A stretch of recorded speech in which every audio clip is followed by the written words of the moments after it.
simultaneous po tayo magluluto. Kunting ano lang, panggisa lang.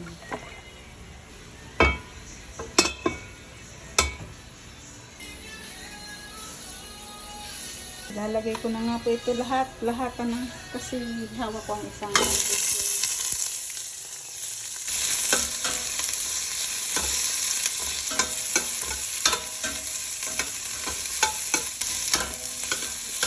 daming luya nito.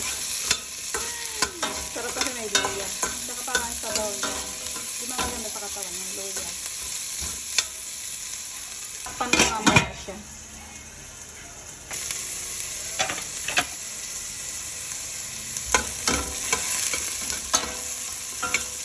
Bango.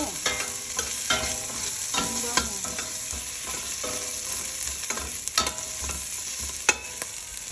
Let's put this chicken on.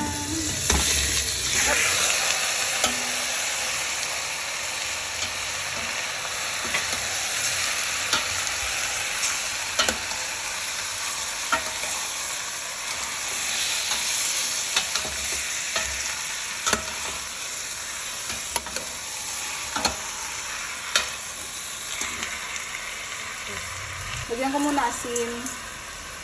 Hindi ko nalagyan asin kanina. And takpan natin. Let's check. Bango? Yeah.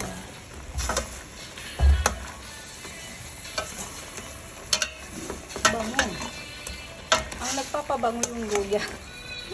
Yun ang naamoy ko. Sasabawan ko na po siya. At sabaw.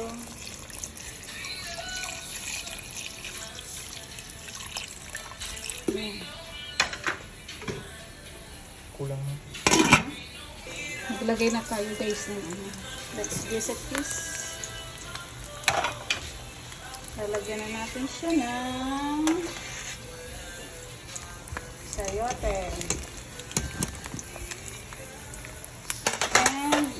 Itong dahon.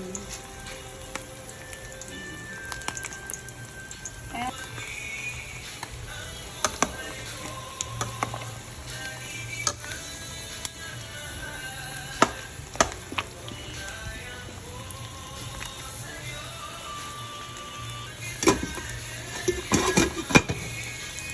mix it again.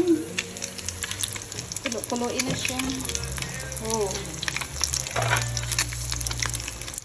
I want to taste it now.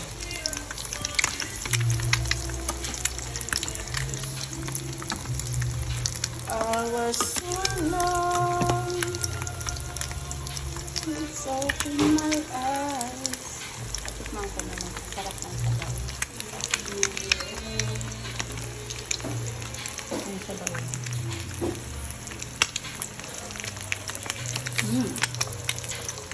Delicious. All natural. Walang halong chemical. Hindi ko nalagyan ng cubes para natural na natural ang talaga.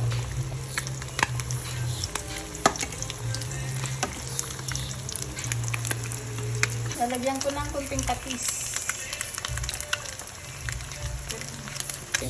Lalagyan ko din po ng kunting suka. Just in case hindi naubos. Ay! Nakadami. Final visit. Final na to. Last na yan.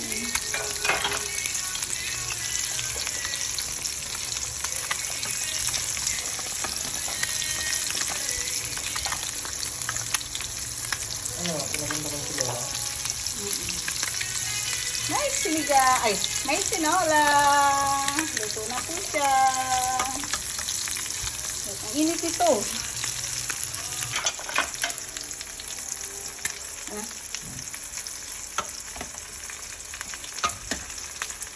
Ito na nga po ang ating tinola.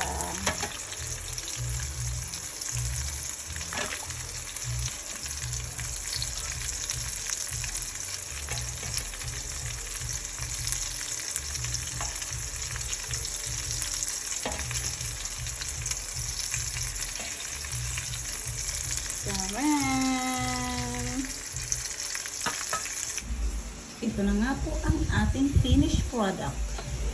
The tinolang manok. And ito na po ang ating tortang maliliit na fish.